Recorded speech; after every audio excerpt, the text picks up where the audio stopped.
ನೀವು circulation expansion ಬಗ್ಗೆ ಮಾತನಾಡಿದಾಗ ಹೇಳಿದ್ದು, ಮತ್ತು ನೆಕ್ಸ್ಟು ಒಬ್ಜೆಕ್ಟಿವಿಟಿ ಇತ್ಯಾದಿಗಳ ಬಗ್ಗೆ ಮಾತನಾಡಿದ್ದು.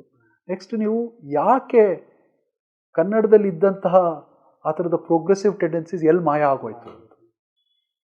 ನನಗೆ ಅದ್ರ ಬಗೆಗೆ ಅನೇಕ ಪಬ್ಲಿಕ್ ಇಂಟೆಲೆಕ್ಚುಯಲ್ ಅನ್ನೋದು ಈಗ ಹೇಗೆ ನನ್ನನ್ನು ಲೆಫ್ಟ್ ಅಂತ ಹೇಳೋದ್ರ ಮೂಲಕ ನನ್ನನ್ನು ಬ್ರಾಕೆಟ್ ಮಾಡ್ಲಿಕ್ಕೆ ಟ್ರೈ ಮಾಡೋದು, ಅಲ್ಲೂ ಕೂಡ ಪಬ್ಲಿಕ್ ಇಂಟೆಲೆಕ್ಚುಯಲ್ ಸ್ಪೇಸ್ ಅಲ್ಲೂ ಕೂಡ ಅವರನ್ನ they put them into a box, they were pushed into a corner. ಇವರು ಲೆಫ್ಟ್, ಇದು ರೈಟ್, ಎರಡೇ ಅಂದ್ರೆ ಬೈನರಿ ಆಪೋಸಿಟ್ಸ್ ಅನ್ನ ಕ್ರಿಯೇಟ್ ಮಾಡಿದ್ರು. ಆ ಬೈನರಿ ಆಪೋಸಿಟ್ಸ್ ಕ್ರಿಯೇಟ್ ಮಾಡಿದಾಗ ದಿ ಲೆಫ್ಟ್ ಅಂತ ಕರೆಸ್ಕೊಂಡ್ರಲ್ಲ, ಆಪಾದಿತಗೊಂಡ್ರಲ್ಲ, ಅವ್ರು ರೆಸ್ಪಾಂಡ್ ಮಾಡಬೇಕಾದ ರೀತಿ ಬೇರೆ ಇತ್ತು ಅಂತ ನಾನು ಹೇಳಿದೆ. ಅವ್ರು they got bracketed into it and they welcomed it. They thought it was the best thing to have happen to them. ಅವ್ರಿಗಿದ್ದಂಥ ನ್ಯೂಯೆನ್ಸ್ ಅನ್ನ ಅವರು ಸಾರ್ವಜನಿಕವಾಗಿ, ಇಲ್ಲ ನಾನು ಕಾರ್ಡ್ ಕ್ಯಾರಿಂಗ್ ಕಮ್ಯುನಿಸ್ಟ್ ಅಲ್ಲ, ನಾನು ಬ್ಲೀಡಿಂಗ್ ಹಾರ್ಟ್ ಸೋಷಿಯಲಿಸ್ಟ್ ಅಲ್ಲ, ನನ್ನ ನ್ಯೂಯೆನ್ಸ್ ಬೇರೆ ಇದೆ, ನೀವು ನನ್ನ ಹಂಗೆ ಕರೆದ್ರೆ ತಪ್ಪು ಅಂತ ಅವ್ರು ಯಾರೂ ಕ್ಲಾರಿಫೈ ಮಾಡಲಿಲ್ಲ. ಮತ್ತು ಇನ್ನೊಂದು ಏನು ಮಾಡಿಬಿಟ್ರು, ಆ ಪೊಲಿಟಿಕಲ್ ಡಿವಿಷನ್ಸ್ ಅದು ಭಾಳ ಜಾಣ್ತನದಿಂದ ಮಾಡಿದ ಪೊಲಿಟಿಕಲ್ ಡಿವಿಷನ್ಸು. ಆ ಜಾಣ್ತನಕ್ಕೆ ಬಿದ್ದಿದ್ರೆ ನಾನು ಹಾಳಾಗೋಗ್ತಿದ್ದೆ ಅಂತ ನನಗೆ ಅನಿಸುತ್ತೆ ಈಗ ರೆಟ್ರೋಸ್ಪೆಕ್ಟಿವ್ಲಿ ನೋಡಿದ್ರೆ. I just kept my sanity by not falling into the trap ಅಂತ ನನಗನ್ಸುತ್ತೆ. ಆ ಟ್ರ್ಯಾಪಿಗೆ ಅವ್ರು ಬಿದ್ದಿದ್ರಿಂದ ಅವರ responses became shrill, like the responses the right became shrill. So ಅವ್ರ ಪಬ್ಲಿಕ್ ಇಂಟೆಲೆಕ್ಚುಯಲ್ ಆಗಿ ಉಳಿಲಿಕ್ಕೆ ಆಗಲಿಲ್ಲ. ಯಾಕೆಂತ ಹೇಳಿದ್ರೆ they had to take a political position each time they open their mouth. 2013 ಇದರಲ್ಲಿ ಅನೇಕ ಜನ ಕಾಂಗ್ರೆಸ್ಸಿನ ಇದಕ್ಕೆ ಕ್ಯಾಂಪೇನ್ ಮಾಡ್ಲಿಕ್ಕೆ ಹೊರಟ್ರು, ಯಾಕಂದ್ರೆ BJP ಮತ್ತೆ ಬಂದ್ಬಿಟ್ರೆ ಅನ್ನುವ ಆತಂಕದಲ್ಲಿ. All that is fine. ಇವಾಗ ಇದರಲ್ಲಿ ಕ್ಯಾಲ್ಕಟಾ ವೆಸ್ಟ್ ಬೆಂಗಾಲ್ನಲ್ಲಿ ಆದಂಗೆ ಲೆಫ್ಟನ್ನು ಕಿತ್ತೊಗಿಬೇಕು ಅಂತ ಹೇಳಿ ಮಹಾಶ್ವೇತಾದೇವಿ, ಎಲ್ಲ ಟಾಪ್ ಇಂಟೆಲೆಕ್ಚುಯಲ್ಸ್ ಎಲ್ಲರೂ ಕೂಡ, ಅಪರ್ಣಾ ಸೆನ್ ಥರದವರು, ಫಿಲ್ಮ್ ಮೇಕರ್ಸು ಎಲ್ಲರೂ ಕೂಡ ಮಮತಾ ಜೊತೆ ನಿಂತರು. ಅದೊಂದು ಹೊಸ ಫೋರ್ಸನ್ನು ಕ್ರಿಯೇಟ್ ಮಾಡಿದ್ರು. ಬಟ್ ಆದರೆ ಮಮತಾ ಅಧಿಕಾರಕ್ಕೆ ಬಂದ ಮೇಲೆ ಅವ್ರು ಯಾವ್ಯಾವ ಸವಲತ್ತುಗಳನ್ನು ಬಯಸಿದ್ರು ಅಂತ ನೀವು ನೋಡಿದ್ರೆ ದಟ್ಸ್ ಕಮೆಂಡಬಲ್. ಯಾರೂ ಕೂಡ ಅಧಿಕಾರದ ಹತ್ತಿರ ಹೋಗಲಿಲ್ಲ. ಬಟ್ ಕರ್ನಾಟಕದಲ್ಲಿ ಏನಾಗ್ಬಿಟ್ಟಿದೆ ಅಂತ ಹೇಳಿದ್ರೆ, ಪಬ್ಲಿಕ್ ಇಂಟೆಲೆಕ್ಚುಯಲ್ ಸ್ಪೇಸ್ ಯಾಕೆ ಸತ್ತೋಗಿದೆ ಅಂತ ನಾನು ಹೇಳ್ತಾ ಇದ್ದೀನಿ ಅಂತ ಹೇಳಿದ್ರೆ, you have created so many institutions where a public intellectual can be coopted. ನೀವು ಯಾವುದೇ ಒಂದು ಸರ್ಕಾರದ ವಿರೋಧ ಮಾತನಾಡಬೇಕು ಅಂತ ಹೇಳಿದ್ರೆ ನಿಮಗೆ ನಿಮ್ಮ ಮುಂದೆ 10 ಆಯ್ಕೆಗಳನ್ನು ನೀವು ಹೊರಸಾಕಿ ಮಾತನಾಡಬೇಕಾಗತ್ತೆ. ಅಂದರೆ ನಾನು ಅಭಿವೃದ್ಧಿ ಪ್ರಾಧಿಕಾರದ ಚೇರ್ಮನ್ ಆಗ್ಬೋದು ಬಾಯಿ ಮುಚ್ಕೊಂಡು ಕೂತ್ಕೊಂಡ್ರೆ, ನಾನು ಬಾಯಿ ಮುಚ್ಕೊಂಡು ಕೂತ್ಕೊಂಡ್ರೆ ಸಾಹಿತ್ಯ ಅಕಾಡೆಮಿಯ ಇದಾಗ್ಬೋದು, ಅಥವಾ ಪುಸ್ತಕ ಪ್ರಾಧಿಕಾರದ ಇದಾಗ್ಬೋದು, ಅಥವಾ ಯಾವುದೋ ಯೂನಿವರ್ಸಿಟಿ ಸಿಂಡಿಕೇಟ್ ಸೇರ್ಬೋದು. ಸೊ ಇಲ್ಲಿ the public intellectual got shackled because there were too many such things thrown in his way. ಅಂದರೆ ಅವ್ನಿಗೆ ಆಯ್ಕೆ, ಆ ಥರದ ತುಂಬ ಆಯ್ಕೆಗಳಿದ್ವು. ಸೊ ಕಾಂಪ್ರಮೈಸ್ ಅನ್ನೋದು ಬಹಳ ಸಹಜವಾಗಿ ಸಾಧ್ಯ ಆಗ್ತಾ ಇತ್ತು. ಅಥವಾ MLC ಆಗ್ಬಿಡ್ಬೋದು, ಅಥವಾ ಇನ್ನೂ ಅಂದರೆ ನಿಮ್ಮ ಇನ್ಫ್ಲೂಯೆನ್ಸಿನ ಲೆವೆಲ್ ಅದು. ನೀವು ಸ್ವಲ್ಪ ಕಮ್ಮಿ ಇನ್ಫ್ಲೂಯೆನ್ಸ್ ಇದ್ದರೆ ಯಾವುದೋ ಇದಕ್ಕೆ ಮೆಂಬರ್ ಆಗ್ಬೋದು, ಇಲ್ಲ ಇನ್ನು ಸ್ವಲ್ಪ ಜಾಸ್ತಿ ಇನ್ಫ್ಲೂಯೆನ್ಸ್ ಇದೆ ಅಂತ ಲಾಬಿ ಮಾಡೋ ಶಕ್ತಿ ಇದ್ದರೆ ನೀವು ಅಧ್ಯಕ್ಷ ಆಗ್ಬೋದು, ಅದಕ್ಕೂ ಜಾಸ್ತಿ ಎಬಿಲಿಟಿ ಇದೆ ಅಂದರೆ MLC ಆಗ್ಬೋದು, ಇನ್ನೂ ಜಾಸ್ತಿ ಇದೆ ಅಂದರೆ MP ಆಗ್ಬೋದು. ಸೊ ಈ ಥರದ ನಿಮ್ಮನ್ನು ಸುಲಭವಾಗಿ ನಿಮ್ಮ ಇದನ್ನು ಅಲ್ಲಾಡಿಸ್ಬಿಡುವಂಥ ಕೋಆಪ್ಟಿಂಗ್ ಅಪ್ಯಾರಟಸ್ ಒಂದು ಕರ್ನಾಟಕದಲ್ಲಿ ಭಾಳ ಚೆನ್ನಾಗಿ ಹೆಣೆದ್ಬಿಟ್ಟಿದ್ದಾರೆ. ಅದು ಡಿಸ್ಮ್ಯಾಂಟಲ್ ಆಗಬೇಕು ಅಂತ ನಾನು ಹೇಳೋದು. ಅದು ಡಿಸ್ಮ್ಯಾಂಟಲ್ ಆದಾಗ the public discourse will enlighten. ಆವಾಗ ಯಾರೂ ಕೂಡ ಏನನ್ನೂ ಒಳಗಿಟ್ಕೊಳ್ದೇನೆ ನೇರವಾಗಿ, ಸ್ಪಷ್ಟವಾಗಿ, ಕ್ಲಿಯರ್ ಆಗಿ ಮಾತನಾಡ್ತಾರೆ. ಇಲ್ಲ ಅಂತ ಹೇಳಿದ್ರೆ ಇಲ್ಲಿ ಒಂದು ಸಣ್ಣ ಆಸೆ ಎಲ್ಲೋ ಮನುಷ್ಯ ಸಹಜವಾದದ್ದು. ನಾನು ಯಾರನ್ನು ಇಂಥವ್ರು ತಪ್ಪು ಮಾಡಿದ್ರು, ಇಂಥವ್ರು ಸರಿ ಮಾಡಿದ್ರು ಅಂತ ಹೇಳಲ್ಲ. ನಮಗೂ ನಾವು ಎಷ್ಟೋ ಸತಿ ಕನ್ನಡಿಯನ್ನು ಇಟ್ಕೋಬೇಕಾಗ್ತದೆ. ಮನುಷ್ಯ ಸಹಜವಾದದ್ದು ಆಗ್ತದೆ. ಸೊ ಆ ಥರದ if you don't dismantle that apparatus of coopting government power state, ಆ ಥರದ ಒಂದು ಕೋಆಪ್ಟಿಂಗ್ ಮೆಕ್ಯಾನಿಸಮನ್ನು ಬಿಲ್ಡ್ ಮಾಡಿ ಇಟ್ಕೊಂಡಿದೆಯಲ್ಲ, that is destroying our public discourse, that is destroying our intellectual environment. ಸಿದ್ದರಾಮಯ್ಯನವ್ರ ಹತ್ರ ಎಷ್ಟು ಜನ ನನ್ನನ್ನು ವೈಸ್ ಚಾನ್ಸಲರ್ ಮಾಡಿ ಅಂತ ಹೋಗಿಲ್ಲ ಅಂತ ಅವ್ರು ಪಬ್ಲಿಕ್ಕಾಗಿ ಡಿಕ್ಲೇರ್ ಮಾಡಲಿ. ಎಷ್ಟು ಜನ ಅವ್ರಿಗೆ 2013 ಎಲೆಕ್ಷನ್ ಕ್ಯಾಂಪೇನ್ ಮಾಡಿದವರು ನಮ್ಮನ್ನು ಅಕಾಡೆಮಿಗೆ ಅಧ್ಯಕ್ಷರು ಮಾಡಿ ಅಥವಾ MLC ಮಾಡಿ ಅಂತ ಹೋಗಿಲ್ಲ ಅಂತ. ಆಗ ನಾನೊಂದು ಲೇಖನ ಕೂಡ ಬರೆದೆ. ನಿಮ್ಮ ಪೊಲಿಟಿಕಲ್ ವಿಜಯ ಕರ್ನಾಟಕದಲ್ಲಿ ನನ್ನ ಕಾಲಮ್ ಇತ್ತಲ್ಲ, ಬೈಟಕ್ ಅಂತಾನೆ ಭಾಳ ಪ್ರೊವೊಕೇಟಿವ್ ಆಗಿ ಕಾಲಮ್ ಹೆಸರು ಕೊಟ್ಟಿದ್ದೆ ನಾನು. RSSನಲ್ಲಿ ಮಾತ್ರ ಬೈಟಕ್ ನಡೆಯೋದಲ್ಲ, ಸಂಗೀತದ ಬೈಟಕ್ಕು ನಡೀಬೋದು. ಸೊ ಆ ಬೈಟಕ್ಕಿನಲ್ಲೂ ಬರೆದಿದ್ದೆ ನಾನು, ನೀವು ಪ್ರೊಟೆಸ್ಟ್ ನೀವು ಯಾರೋ ಪರವಾಗಿ ಪ್ರಚಾರ ಮಾಡೋದು ತಪ್ಪಲ್ಲ, ಆಮೇಲೆ ದಯವಿಟ್ಟು ಅರ್ಜಿ ಇಟ್ಕೊಂಡು ಹೋಗಬೇಡಿ. ಸೊ ಆ ಥರದ ಒಂದು ಧಿಕ್ಕರಿಸುವ ಇದು ಇಲ್ಲದೆ ಹೋದರೆ how can you expect any kind of public discourse to happen? So ಅದಕ್ಕೆ ಅನಂತಮೂರ್ತಿಯವರು ಅವತ್ತು ನಾನು ಹೇಳಿದಾಗ ಅನಂತಮೂರ್ತಿಯವ್ರು ಕೈ ಎತ್ತಿದ್ರು, ಇಲ್ಲ ನಾವೆಲ್ಲ ಇಲ್ವಾ ಅಂದರು. ಬಟ್ ನಾನೇನು ಉತ್ತರಿಸಲಿಲ್ಲ, ನಾನು ಬಹಳ ಚಿಕ್ಕವನು. But that still remains a metaphor for me. So ನನ್ನ ಬಹಳ ದೊಡ್ಡ ಇದು ಇದೇನೆ, you should dismantle that cooption. ಇದು ಅರ್ಹರಿಗೆ ಕೊಡಿ, ಯಾವುದೇ ಇದಿಲ್ಲ. ಬಟ್ ಅದು autonomous organisations for all said and done, they're all autonomous organisations. ಇವಾಗ ನಮ್ಮ ಮಾಧ್ಯಮ ಅಕಾಡೆಮಿ ಆಗ್ಬೋದು, ಸಾಹಿತ್ಯ ಅಕಾಡೆಮಿ ಆಗ್ಬೋದು, ಇನ್ನೊಂದಾಗ್ಬೋದು, ದೇರ್ ಆಲ್ ಅಟಾನಮಸ್ ಆರ್ಗನೈಸೇಷನ್ಸ್. ಅದಕ್ಕೆ ಬಟ್ ಅಟಾನಮಿ ಅನ್ನೋದು ಒಂದು ಸರ್ಕಾರದ ಡಿಪಾರ್ಟ್ಮೆಂಟಿನ ಅಡಿಯಲ್ಲಿ ಬಂದ ಮೇಲೆ ಅದು ಎಷ್ಟು ಅಟಾನಮಸ್ ಅನ್ನೋದು ನಮ್ಮೆಲ್ರಿಗೂ ಗೊತ್ತಿರುವಂಥದ್ದೇ ವಿಚಾರ. ಮತ್ತು ಎಷ್ಟು ಕ್ಲೆವರ್ ಆಗಿ ಕಲರ್ಸ್ ಚೇಂಜ್ ಅಂತ ಹೇಳಿದ್ರೆ, ಇವಾಗ BJP ಸರ್ಕಾರ ಇದ್ದರೆ ನೀವು ಲೈಫ್ ಟೈಮ್ ಅಚೀವ್ಮೆಂಟ್ ಯಾರಿಗೆ ಕೊಡ್ತೀರಾ, ಕಾಂಗ್ರೆಸ್ ಸರ್ಕಾರ ಇದ್ದಾಗ ಲೈಫ್ ಟೈಮ್ ಅಚೀವ್ಮೆಂಟನ್ನು ಯಾರಿಗೆ ಕೊಡ್ತೀರಾ ಅನ್ನೋದು ಬಹಳ ಕ್ಲಿಯರ್ ಆಗಿರ್ತದೆ. So when you have such constraints to speak your mind, ಅಂದರೆ ಆ ಥರದ ಟೆಂಪ್ಟೇಷನ್ಸ್ ಅಷ್ಟೊಂದು ಇರಬೇಕಾದಾಗ, ಅಂದರೆ ಭಾಳ ಕ್ಲೆವರಾಗಿ ಒಂದು ಅಪ್ಯಾರೇಟ್ ಇದು ಎಲ್ಲೂ ಕಾಣಿಸಲ್ಲ ಸ್ವಾಮಿ. ಇದು ಕರ್ನಾಟಕಕ್ಕೆ ಅಂಟ್ಕೊಂಡಿರುವಂಥ ಒಂದು ಕಾಯಿಲೆ ಇದು. ನಿಮಗೆ ಈ ಥರದ ಒಂದು ಇಂಟೆಲೆಕ್ಚುಯಲ್ ಶಾಕ್ಲಿಂಗ್ ಇದೆಯಲ್ಲ, ನಾನು ಬೇರೆ ಕಡೆ ತುಂಬ ನೋಡಿಲ್ಲ ಅದನ್ನು. ಇಲ್ಲಿ ನಿಮಗೆ ಅದು ಮತ್ತೆ ನನ್ನ ತುಂಬ ಕಾಡಿರುವಂಥ ವಿಚಾರ ಅದು. ಸೊ ಯು ಹ್ಯಾವ್ ಟು ಇವಾಗ ಫಾರ್ ಇನ್ನೊಂದು ಎಕ್ಸಾಂಪಲ್ ಕೊಟ್ಟು ಈ ಪ್ರಶ್ನೆಗೆ ನಾನು ಉತ್ತರವನ್ನು ಮುಗಿಸ್ತೀನಿ. ನಾನು ಇವಾಗ ಸಿದ್ದರಾಮಯ್ಯನವರ ಬಗೆಗಿನ ಚರ್ಚೆ. ಇವತ್ತು ನಾನು ನೀವು ಇಬ್ಬರು ಪತ್ರಕರ್ತರು, ಸಮಾನ ದುಃಖಿಗಳು, ಸಮಾನ ಇದು ಎಲ್ಲವೂ ಕೂಡ. ಇವತ್ತು ಸಿದ್ದರಾಮಯ್ಯನವ್ರ ಬಗ್ಗೆ ಚರ್ಚೆ ಮಾಡ್ಬೇಕಾದ್ರೆ ನಾವು ಏನನ್ನ ಕೇಳ್ತೀವಿ, ಅಯ್ಯೋ ನಾವು ಸ್ವಲ್ಪ ಕಮ್ಮಿ ಬೈರಪ್ಪ, ನಾವೇನಾದರೂ ಜಾಸ್ತಿ ಅಟ್ಯಾಕ್ ಮಾಡಿಬಿಟ್ರೆ ಇನ್ನು BJPನವ್ರು ಬಂದುಬಿಡ್ತಾರೆ. ಸೊ ಲಿಬ್ರಲ್ ಆರ್ಗ್ಯುಮೆಂಟ್ ಏನು ಇವತ್ತು, ಅವರನ್ನು ನೀವು please don't attack him because he is your last option ಅನ್ನೋ ಥರದಲ್ಲಿ. Should a journalist function like that? Should an intellectual function like that? ಅವ್ರು ತಪ್ಪು ಮಾಡಿದ್ರೆ ನಾವು ಬೈದ್ರೆ ಜಾಸ್ತಿ ಬೈಬೇಡಿ, ಸರ್ಕಾರ ಇಳಿಸೋಷ್ಟು ಬೈಬೇಡಿ. ಸ್ವಲ್ಪ ಒಂದು ಏನೋ ಇದೆ, ಅವರು ಹೋಗ್ಬಿಟ್ರೆ, ಅವರು ಅಧಿಕಾರ ಕಳ್ಕೊಂಡ್ಬಿಟ್ರೆ. ಸೊ ನೀವು ಆ ಥರದ ಪ್ರೆಷರ್ಸನ್ನು ಇಟ್ಕೊಂಡು ಯಾವ ಸೀಮೆ ನೀವು ಇಂಟೆಲೆಕ್ಚುಯಲ್ ಡಿಸ್ಕೋರ್ಸು, ಪಬ್ಲಿಕ್ ಇಂಟೆಲೆಕ್ಚುಯಲ್ಲು ಅಂತೆಲ್ಲ ಮಾತಾಡ್ತೀರಿ? ಅವೆಲ್ಲ ಐ ಥಿಂಕ್ ಕೇಳಲಿಕ್ಕೆ ಚೆನ್ನಾಗಿರ್ತದೆ. But as a journalist on the other side of the right debate, I am not on the left side. ನನಗೆ I have no freedom because people around me always try to tell me that please attack him a little less. So I am constrained. ಅದು ತಪ್ಪು ಸರಿ ಅನ್ನೋ ಥರದ ಕಳಾಖಂಡಿತವಾದ ಒಪಿನಿಯನನ್ನು ನಾನು ಇಟ್ಕೊಂಡು ಮಾತಾಡ್ತಾ ಇಲ್ಲ. You ask me to analyse ಯಾಕೆ ಹಿಂಗೆ ಆಗಿರಬಹುದು ಅಂತ. So this is my good guess, ಇದು ನನ್ನ ಊಹೆ ಯಾಕೆ ಆಗಿರಬಹುದು ಅಂತ. ಸೊ ಈ ಯಾವುದನ್ನು ನಾನು ಅಪ್ಯಾರೇಟಸ್ ಆಫ್ ಕೋಆಪ್ಟಿಂಗ್ ಅಪ್ಯಾರೇಟಸ್ ಅಂತ ಹೇಳಿದ್ನು, ಅಂದರೆ ಅದನ್ನು ನಾವು ಡಿಸ್ಮ್ಯಾಂಟಲ್ ಮಾಡಲಿಲ್ಲ ಅಂದರೆ ಈ ಓಲೈಕೆಯ ಕಲ್ಚರ್ ಇದೆಯಲ್ಲ, ಅದು ಓಲೈಕೆ ಅನ್ನೋದು ಭಾಳ ಯಾರೋ ಯಡಿಯೂರಪ್ಪನ ನೀನು ಬಸವಣ್ಣ ಅಂತ ಕರೆದೇ ಓಲೈಕೆ ಆಗಬೇಕಾಗಿಲ್ಲ, ಭಾಳ ಸಟ್ಲಾಗೂ ಆಗ್ಬೋದು ಅದು. ಅಥವಾ ಸಿದ್ದರಾಮಯ್ಯನವ್ರನ್ನ ನೀನು ನೆಕ್ಸ್ಟ್ ಟಿಪ್ಪು ಸುಲ್ತಾನ್ ಅಂತಲೇ ಹೇಳಬೇಕಾಗಿಲ್ಲ. ಓಲೈಕೆಯ ಲೆವೆಲ್ಸ್ ಬೇರೆ ಇರ್ತವೆ, ನ್ಯೂಯೆನ್ಸಸ್ ಬೇರೆ ಇರ್ತವೆ, ಸಟ್ಲ್ ಆಗಿರ್ತವೆ. ಬಟ್ ಮನಸ್ಸು ಒಂದು ಸರ್ತಿ ಆ ಓಲೈಕೆಯ ಟ್ರ್ಯಾಕ್ನಲ್ಲಿ ಹಾಕ್ಕೊಂಬಿಟ್ರೆ, ನಿಮ್ಮನ್ನು ನೀವು ಪೊಸಿಷನ್ ಮಾಡ್ಕೊಂಬಿಟ್ರೆ, ಅದು ಎಲ್ಲೋ ಒಂದು ಕಡೆ ಭಾಳ ಪ್ರಿಡಿಕ್ಟಬಲ್ ಆದ ಟ್ರ್ಯಾಕಲ್ಲಿ ಹೋಗ್ಲಿಕ್ಕೆ ಶುರು ಮಾಡುತ್ತೆ. So if you don't talk truth to the power, then why should I be journalist? Why should I be a journalist ಅಲ್ವಾ? So public intellectual also has to speak truth to the power.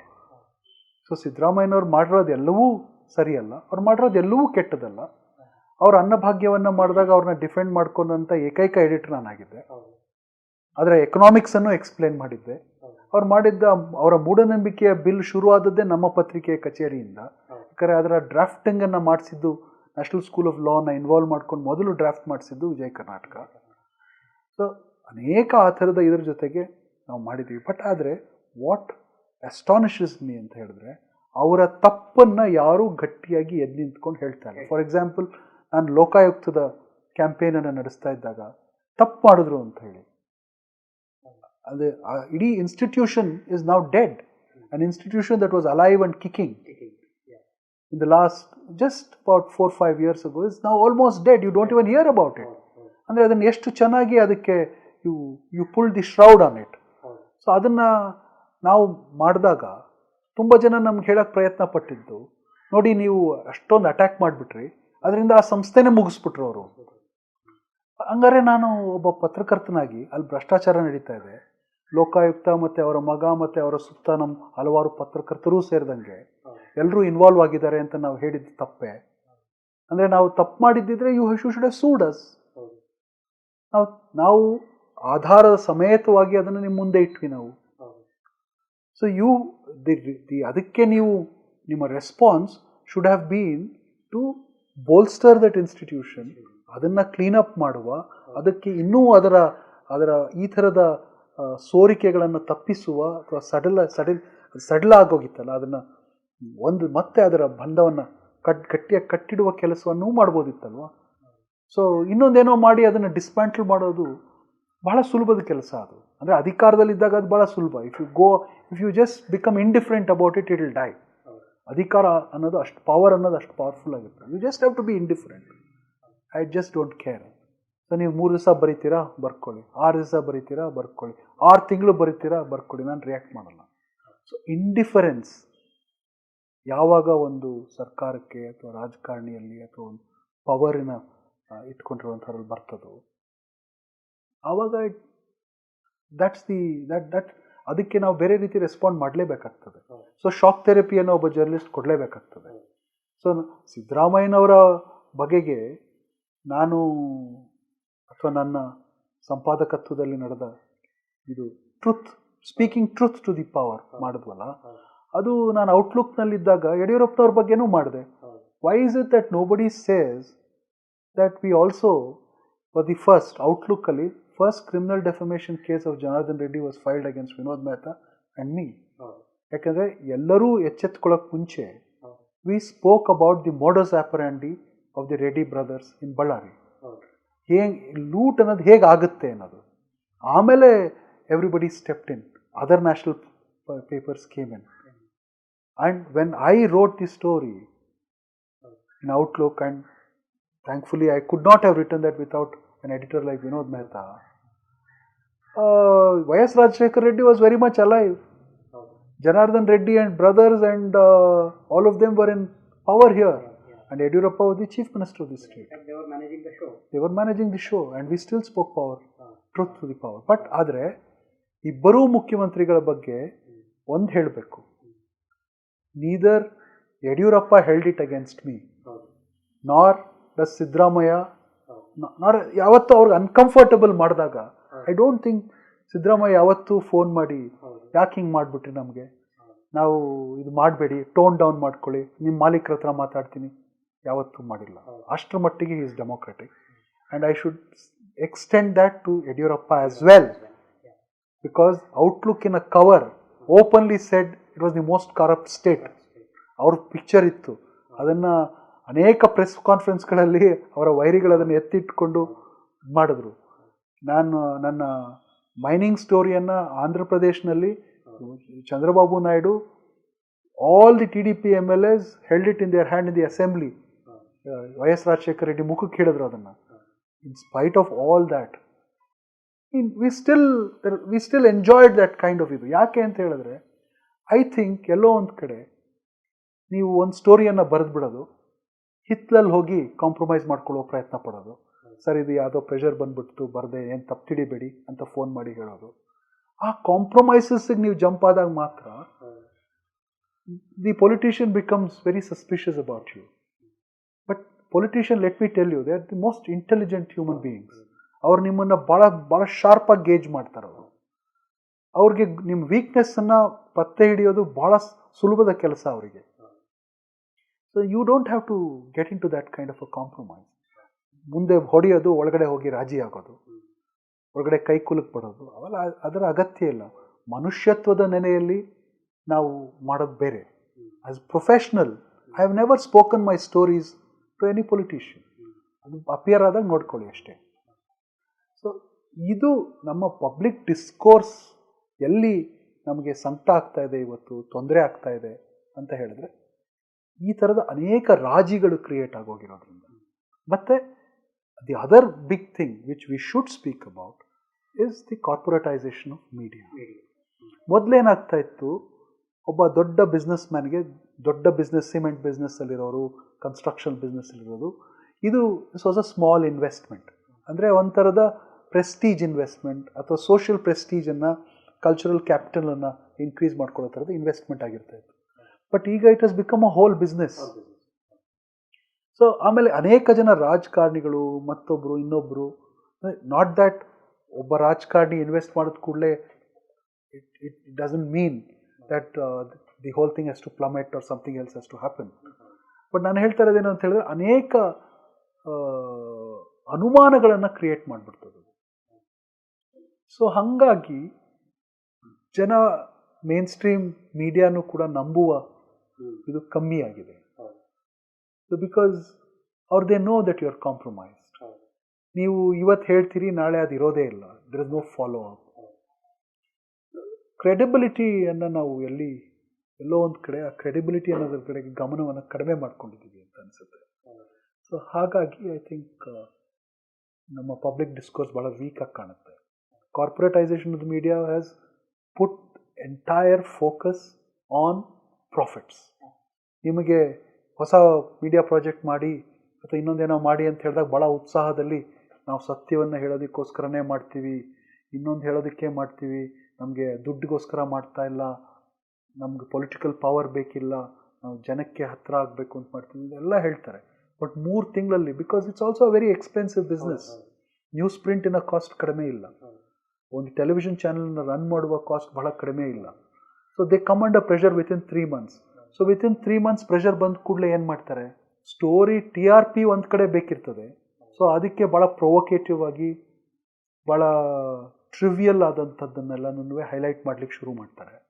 ಇನ್ನೊಂದು ಕಡೆ they go begging for advertisement. ಯಾರ ಹತ್ರ ಹೋಗ್ತಾರೆ, ಯಾರನ್ನು ಬೆಳಿಗ್ಗೆ attack ಮಾಡಿರ್ತಾರೋ ರಾತ್ರಿ ಅವ್ರ ಹತ್ರನೇ ಅವರ ಬರ್ತ್ಡೇ ವಿಶಸ್ಸನ್ನು ತೊಗೊಳ್ಲಿಕ್ಕೆ ಹೋಗ್ತಾರೆ. ನಿಮ್ಮ ಬರ್ತ್ಡೇ ಇದನ್ನು ಅಡ್ವರ್ಟೈಸ್ ಮಾಡಿ, ಇಷ್ಟೇ ಕಮ್ಮಿ ದುಡ್ಡಿಗೆ ಮಾಡಿಕೊಡ್ತೀವಿ ಅಂತ. ಸೊ ಈ ಥರ ಇದ್ದಾಗ ಜನ ಭಾಳ ಬುದ್ಧಿವಂತರು, ವ್ಯೂವರ್ಸ್ ಆರ್ ರೀಡರ್ಸ್, ಅವ್ರಿಗೆ ಇದು they see through this. So ಹಂಗಿದ್ದಾಗ ಬಿಡೋ, ನಮ್ಮ MLA ಹತ್ರ ದುಡ್ಡು ಇಸ್ಕೊಂಡು ಮಾಡಿದಾರಂತೆ, ಅಲ್ಲಿ ಯಾಕಂದರೆ ಅಲ್ಲಿ ಗೊತ್ತಿರ್ತದೆ, MLA ಹೇಳಿರ್ತಾನೆ ನಂದು ನಾಳೆ ಬರ್ತಾ ಇದೆ ನೋಡಿ ಅಂತ. ಸೊ ಹಂಗಿದ್ದಾಗ ನಿಮ್ಮ ಮೀಡಿಯಾನ ಕ್ರೆಡಿಬಿಲಿಟಿ ಆ ಮಟ್ಟಕ್ಕೆ ಇಳಿದ್ಬಿಟ್ಟಾಗ, ಪಾಪ ಇದು ಪತ್ರಕರ್ತರ ಸಮಸ್ಯೆ ಅಲ್ಲ, ಪಾಪ ಅವನ್ನೆಲ್ಲನೂ ಹೊಟ್ಟೆಪಾಡಿಗೆ ಮಾಡ್ತಾ ಇರ್ತಾನೆ, ಅವನ ಜೀವನ ನಡೆಸಬೇಕಾಗಿರುತ್ತೆ. ನೀವು ಇನ್ಸ್ಟಿಟ್ಯೂಷನ್ ಅನ್ನೋ ಸ್ಟ್ರಕ್ಚರನ್ನು ಬಿಲ್ಡ್ ಮಾಡೋರು ಇದನ್ನು ಯೋಚನೆ ಮಾಡಬೇಕು. ಯು ಆರ್ ಆ್ಯಕ್ಚುಲಿ ನಿಮ್ಮ ಕಾಲ ಮೇಲೆ ನೀವು ಕೊಡ್ಲಿ ಹಾಕೋತಿದ್ದೀರಿ. Credibility should be your only coin in the media. ಅದೊಂದೇ ನಿಮ್ಮ ನಾಣ್ಯ ಆಗಿರಬೇಕು ಮೀಡಿಯಾದಲ್ಲಿ. ಅದಾಗಿಲ್ಲ ಅಂತ ಹೇಳಿದ್ರೆ you are finally killing your own self. ಈ ಪ್ರೊವರ್ಬಲ್ ಇದಿದೆಯಲ್ಲ, ನೀವು ಮರ ಹತ್ಬಿಟ್ಟು ನೀವು ಯಾವುದೋ ಕೊಂಬೆಯನ್ನು ನೀವೇ ಕೂತಿರೋ ಕೊಂಬೆಯನ್ನು ನೀವೇ ಕಡ್ಕೊಂಡಂಗೆ. ಸೊ ನಿಮ್ಗೆ ಅದು ಆ ಗಳಿಗೆಯಲ್ಲಿ ನಿಮ್ಗೇನೋ ಆಗ್ಬಿಡುತ್ತೆ, ಎಲ್ಲೋ 10 ಲಕ್ಷವೋ 15 ಲಕ್ಷವೋ 20 ಲಕ್ಷವೋ ಹುಟ್ಟುಬಿಡುತ್ತೆ. But everything else starts collapsing. ಇವಾಗ ನೋಡಿ, you should analyse news universe ಇದೆಯಲ್ಲ, ಬಾರ್ಕ್ ರೇಟಿಂಗ್ಸ್ ಬಂದ ಮೇಲೆ, ಅದಕ್ಕೂ ಮುಂಚೆನೂ ಕೂಡ ಅದು ಇರ್ತಾ ಇತ್ತು, but BARC is slightly more accurate ಅನ್ನೋ ದೃಷ್ಟಿಯಿಂದ ಹೇಳೋದಾದ್ರೆ, the news universe in Karnataka has shrunk. ಅಂದರೆ ಟೆಲಿವಿಷನ್ ನ್ಯೂಸನ್ನು ನೋಡುವ ಮಂದಿನೇ ಕಮ್ಮಿ ಆಗಿಬಿಟ್ಟಿದ್ದಾರೆ. ಆ್ಯಂಡ್ ಇನ್ನೊಂದು ಬೇರೆ ಬೇರೆ ಚಾನೆಲ್ಗೆ ಚೂರು ಹರಿದೋಗಿರೋದ್ರಿಂದ ಡಾಮಿನೆಂಟ್ ಪ್ಲೇಯರ್ ನಿಮಗೆ ಕಾಣಿಸ್ತಾ ಇಲ್ಲ. ಸೊ ನ್ಯೂಸ್ ಯೂನಿವರ್ಸ್ ಶ್ರಿಂಕ್ ಆಗಿರುತ್ತೆ. ಆ ನ್ಯೂಸ್ ಯೂನಿವರ್ಸ್ ಯಾಕೆ ಶ್ರಿಂಕ್ ಆಗಿದೆ ಅಂತ ಪ್ರಶ್ನೆ ಕೇಳ್ಕೊಂಡ್ಬಿಟ್ರೆ I think you will get a lot of answers. ಅದೇ ರೀತಿ ರೀಡರ್ಶಿಪ್ ಸಂಬಂಧಪಟ್ಟಂಗೂ ಅಷ್ಟೇ. Why are newspapers struggling to increase their circulation but are finding it very difficult. Their huge ಲಾಸಸ್ಸಲ್ಲಿ ತಮ್ಮ ಪತ್ರಿಕೆಯನ್ನು ಮಾರ್ತಾರೆ. ಎಲ್ಲೋ ಒಂದು ಕಡೆ ವರ್ಷಕ್ಕೆ ನೀವು 200 ರೂಪಾಯಿ ಕೊಟ್ಬಿಡಿ, ನಾನು ಇಡೀ ವರ್ಷ ಪತ್ರಿಕೆ ಕೊಡ್ತೀನಿ ಅಂತ ಮಾರ್ತಾ ಇರ್ತಾರೆ. ₹1 ಮಾರಕ್ಕೆ ಶುರು ಮಾಡ್ತಾರೆ. ಇನ್ಯಾವುದೋ ಒಂದು ಸರ್ಕಲಲ್ಲಿ ಫ್ರೀಯಾಗಿ ಕೊಡ್ಲಿಕ್ಕೆ ಶುರು ಮಾಡ್ತಾರೆ. ಎಲ್ಲವನ್ನೂ ಕೂಡ gets audited and accountant for there ABC ಅನ್ನೋದು. ಆ ಥರ ಪ್ರಯಾಸ ಪಡ್ತಾ ಇದ್ದಾರೆ. ಒಳ್ಳೆ ಕಂಟೆಂಟು, ಒಳ್ಳೆ ಇದು, ಅದರ ಸ್ಟ್ರೆಂತ್ ಮೇಲೆ ಇನ್ಕ್ರೀಸ್ ಆಗ್ತಾ ಇಲ್ಲ ಏನೂ, ಅಥವಾ ಅದರ ಸ್ಟ್ರೆಂತ್ ಮೇಲೆ ಏನೂ ಉಳಿತಾ ಇಲ್ಲ. ಯಾಕೆ ಅಂತ ಹೇಳಿದ್ರೆ, ಒಳ್ಳೆ ಕಂಟೆಂಟ್ ಕೊಟ್ಟರೆ ಓದಲ್ವ ಜನ? ನಿಮ್ಮ ಮೀಡಿಯಮ್ಮನ್ನೇ ನೀವು ಡಿಸ್ಕ್ರೆಡಿಟ್ ಮಾಡ್ಕೊಂಡ್ಬಿಟ್ಟಿದ್ದಾರೆ. ನೀವು ಮೀಡಿಯಮ್ಮನ್ನೇ ನೀವು ಡಿಸ್ಕ್ರೆಡಿಟ್ ಮಾಡ್ಕೊಂಡಿರೋದ್ರಿಂದ ನೀವು ಅದರ ಮೇಲೆ ಏನೇ ಇಟ್ಟರೂ ಕೂಡ ಇಟ್ ಲುಕ್ಸ್ ಆರ್ಟಿಫಿಷಿಯಲ್. ಬಿಲೀವಬಿಲಿಟಿ ಅನ್ನೋದು ಹೊಟ್ಟೋಗಿದೆ. ಅಮೆರಿಕನ್ ಎಲೆಕ್ಷನ್ಸ್ ಎಲ್ಲ ಪ್ರೂವ್ ಆಗೋಯ್ತು. ಮೇನ್ ಸ್ಟ್ರೀಮ್ ಮೀಡಿಯಾ ಏನ ಪ್ರೊಜೆಕ್ಷನ್ಸು ಎಲ್ಲವೂ ಕೂಡ ಗಾಳಿಗೆ ಎಸ್ಬಿಟ್ಟಿರೋದು ಜನ. So we have to be very very cautious. So media ಕೂಡ ಮೀಡಿಯಾ ಆಗಿ ಉಳಿದಿಲ್ಲ. ಮೀಡಿಯಾ ಟ್ರಾನ್ಸ್ಫಾರ್ಮ್ ಆಗ್ತಾ ಇದೆ, ಮತ್ತೇನೋ ಆಗ್ತಾ ಇದೆ. ಅದರ ಶೇಪು, ಅದರ ಕಾಂಟೂರ್ಸ್ ಎಲ್ಲವೂ ಕೂಡ ಬದಲಾಗ್ತಾ ಇದೆ. ಅದನ್ನು ನಾವು ಗ್ರಹಿಸ್ಲಿಕ್ಕೆ ಪ್ರಯತ್ನ ಪಡಬೇಕು. ಅದರ ಕೇಂದ್ರದಲ್ಲಿ ಏನಿದೆ, ಜನ ನಂಬುವ ಹಾಗೆ ನಂಬುವ ಹಾಗೆ ಮಾಡೋದಕ್ಕೆ ಏನು ಮಾಡಬೇಕು, ಅಥವಾ ನಂಬಿಕೆ ಅನ್ನೋದರ ಸ್ವರೂಪ ಏನು, ಮತ್ತು ಈಗಿನ ಕಾಂಟೆಕ್ಸ್ಟಲ್ಲಿ ನಮ್ಮ ಎಕನಾಮಿಕ್ ಸಿಚುವೇಷನಲ್ಲಿ, ಸೋಷಿಯಲ್ ಸಿಚುವೇಷನಲ್ಲಿ, ಮತ್ತು ಪೋಲರೈಸ್ಡ್ ಎನ್ವೈರ್ಮೆಂಟಲ್ಲಿ ನಂಬಿಕೆ ಅನ್ನೋದಕ್ಕೆ ಯಾವ ಥರದ ಬಲ ಇದೆ, ಅದನ್ನು ಹೇಗೆ ಕ್ರಿಯೇಟ್ ಮಾಡಬೇಕು, ವಿಶ್ವಾಸಕ್ಕೆ ಮತ್ತೆ ಹೇಗೆ ಓದುಗನ ನಮ್ಮ ತೆಕ್ಕೆಗೆ ತಗೋಬೇಕು ಅನ್ನೋದ್ರ ಬಗ್ಗೆ ತುಂಬ ಚಿಂತನೆ ಮಾಡಬೇಕಾದಂಥ ಪರ್ವಕಾಲ ಇದು ಅಂತ ನನಗನ್ಸುತ್ತೆ. ಒಂಥರದ ಸಂಕ್ರಮಣ ಕಾಲ ಅಂತ ನನಗೆ ಅನಿಸುತ್ತೆ. ನಾವು ಫೇಸ್ಬುಕ್ಕು ಮತ್ತು ಟ್ವಿಟರಿನ ಬಗ್ಗೆ ಭಾಳ ಸುಲಭವಾಗಿ ಮಾತಾಡ್ಬಿಡ್ಬೋದು, ಯಾಕೆಂದರೆ that's the most apparent thing and those are platform which are still open. But my worry is even bigger about something called WhatsApp. So you create your own groups. ಅದೊಂದು ಚೇಂಬರ್ಸನ್ನು ಕ್ರಿಯೇಟ್ ಮಾಡ್ಕೋತಿದ್ದೀರಿ. ಆ ಚೇಂಬರ್ಸಲ್ಲಿ ಏನು ಚರ್ಚೆ ನಡೀತಾ ಇದೆ ಅನ್ನೋದು ಆಘಾತ ಆಗುತ್ತೆ.